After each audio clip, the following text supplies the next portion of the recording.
please. So Peter's in my closed guard. Good guard. And what I can try to do is I'm going to pull him forward as I pull my legs forward and try to get his hands onto the mat. Sometimes he's not a sucker though, and so he'll put his hands on me and he leaves his hands on me. So I get my two hands in, like Buddha prayer position, I pull in with my legs and I do the double Mr. Miyagi, wax on, wax off, like that, boom. And now I have his hands on the ground. As soon as that happens, guys, I'm going to undo my legs, put them on the mat, and now reach over far past his arm. The key point is I've got to get my torso right to his arm. I don't want to play out here. This will never work. I must be all the way here. Now, just like in the takedown class we just did, the key is I'm going to clamp. Okay, so we just did that in our takedown class with the different takedown. I clamp. Now once I've clamped, I grab the wrist, no thumb, and I fold around and grab my other wrist, no thumbs. Okay, now that I have him locked to me, I must not now use my arms. I must not now try to close my guard and pull his hand up. 2 versus 1, that sucks. Okay, it's not enough. So what we're going to do is I hold this to me tight, and now I try to get my back flat on the mat. I wiggle out until his shoulder is now touching the mat, and my back is flat. Now, I just push it up, here. But notice how I'm cutting him down with this leg. If I don't cut him down with that leg, he can actually roll out of this. And now get up on top, and I assure you, he's not going to be in a good mood. So, we need to make sure that one of our legs is clamping him down, stopping him from doing this front flip, okay? So if we're back here in our guard again, we do this all at the same time. So I can bring him forward and bring his hands to the mat. Okay, I can do it without hands, I can do it with my hands. I come up, I reach my left hand over far, and I clamp down. I now want to keep my elbows very close to my body. My right hand grabs, my left hand goes under and around. And now I lock tight and my arms now are welded to my body. Now I put my back flat on the mat. I have to wiggle a bit until it's perfectly flat and his left shoulder is touching the ground.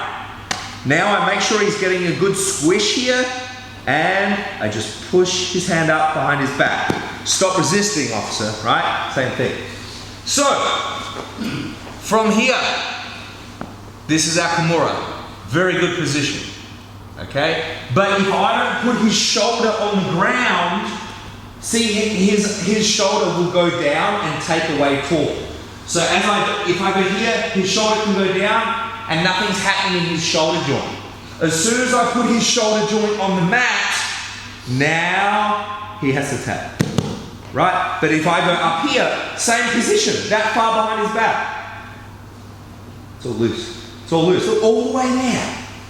If I put his shoulder on the mat, like this, if I put his shoulder on the mat, look where he taps. Okay, here, shoulder off the mat, that's still playroom. I have to crank it all the way up? No way. Put your elbow on the ground, put the shoulder on the ground, like that. Okay, so it's not an arm exercise, it's a full body movement exercise. That is minimum beginner requirement. Next one, an intermediate Kimura. I'm a big fan of using the Kimura for things other than typical Kimura stuff. Okay, so I like to use my Kimuras for more than just ripping people's arms off at the shoulder. Okay, so the next one we'll have a look at, make sure I teach these in the right order, okay, is going to be a Kimura Rollover. So sometimes when guys are passing my guard, okay, or your guard, we're all the same, is they pin the legs down and run around, right? Yep, like that. Okay, more or less, that is very similar to most guard passes. So what we're going to do when someone is passing our guard, okay, is I go, oh crap, my guard's getting passed. I need to know when to hold them, know when to fold them. So I'm actually going to fold on this guard and lock a Kimura. That's all I've got now. Now, sometimes he'll run around, okay, like that. But I never assume that's going to happen because he might freak out once I lock a Kimura. So as he's passing my guard, I lock a Kimura and now watch. I put my elbows to my body and I run my feet away. Run, run, run, run, run. Until our spines are at a parallel angle. And now his arm will be under his body. I give him a big bridge and he will roll right over. From here, guys, we can come straight into the TV position if you're familiar with this. Otherwise, you can just get on top. Okay, worst case side control, realistically, topside Kimura here. So if we have a look at this one again, as he goes to pass my guard, I just get a Kimura. Okay, but now we can't do anything from here. Our spines are perpendicular. I must make them parallel. So I run my feet around and now I give him a big bridge and roll him. Here, if you know the Kimura trap position, this is like death for him. If you don't, hold on to your Kimura while you get up to side control. If you lose it, no problem. But if you don't, that's a finish. In real life, it will look like this. Gi no gi, works the same.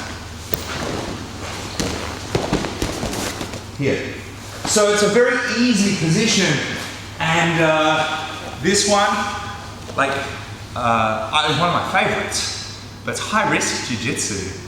Like, you've got to take the beatings of screwing that up. See, if you screw that up, you're stuck in side control.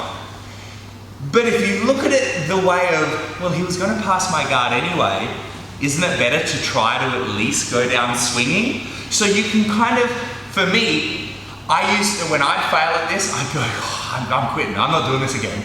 But there was a romantic notion that I went down swinging, I went down trying. And so it would make me do it one more time, and then eventually it will work for you. Some of you students have done this to me in rolls. And then once it works, you try it again, and it will work again, and it goes on forever. But if you screw this up and you get squished, just know that, hey, sometimes, guys, it's better to go down swinging than just to go down not swinging. Okay? So that's our intermediate, okay, Kimura that I want you guys to play with. Now, I'm trying to do my intermediate Kimura. So he goes to pass and I grab a Kimura. But now as I run away, he gets posture. So I run away, he gets posture. He knows my trick. So now I'm going to continue spinning and launch for my armbar. This is a very high percentage, really low risk maneuver. Some guys do this on purpose. I love this one. And here, Carl here, he's not training here tonight. He, without maybe knowing it, has been doing this a lot. But this is a very effective technique that I use a lot, gi no gi. So, advanced. I go for my Kimura Rollover, but he knows what I'm up to. And he stops here. So I will keep running away from him all the way around, and then once I'm here, I'm going to do a backwards roll and bring my knee in and my right leg over his head. At which point, I'm going to take him out. So if we do this one quickly, he's here, I grab, I run, but he's looking, knows what I'm doing. And I'm just going to come right here. So it's a really, really great technique. This I use all the time. I love this one. To me, it's not an advanced variation, it's a necessary combination based on you rolling people over that just pass your guard. Because I assure you, once you pass someone's guard and get rolled over and Kimura'd, you'll be timid next time someone does it to you. And if they get timid and do the right thing, we'll armbar them. So let's go back. Basic. I've got my legs around him. I'm going to keep him trapped. I'll break his posture, get his hands to the ground. If I need to, I'll do my Mr. Miyagi. I sit up, boom, elbow hard. Hold this to your body. And now, go back on your back, wiggle till you get his shoulder on the floor. And now just give him a little push. That's it. Next one, he's passing your guard. Grab, run, bridge, roll. You're on top. Last one. You try to do that, but he's smart and he's freaking out. So we're just going to come up and take the armbar. Okay? So if you want to see a guy, high-level guy that's really good at the last one, I mentioned the guy at our club that does it a lot. Keenan Cornelius is really good at that one. So you should see him do it quite a bit. Alright? So let's do this, guys, with our partners. Feel free. The first one, no problem. Second one, getting a bit complicated, but very easy. Third one, I think maybe is the easiest of them all if you're good enough to practice it. So let's have a look at this, guys. This hopefully makes you think of Kimura as an armbar setup, a submission, and as a way to stop a guard pass and sweep someone. One weapon, 3 uses. Okay, let's go! Thanks for watching the video, guys. For more videos, click here. To subscribe to this channel to get all of our awesome videos, click here.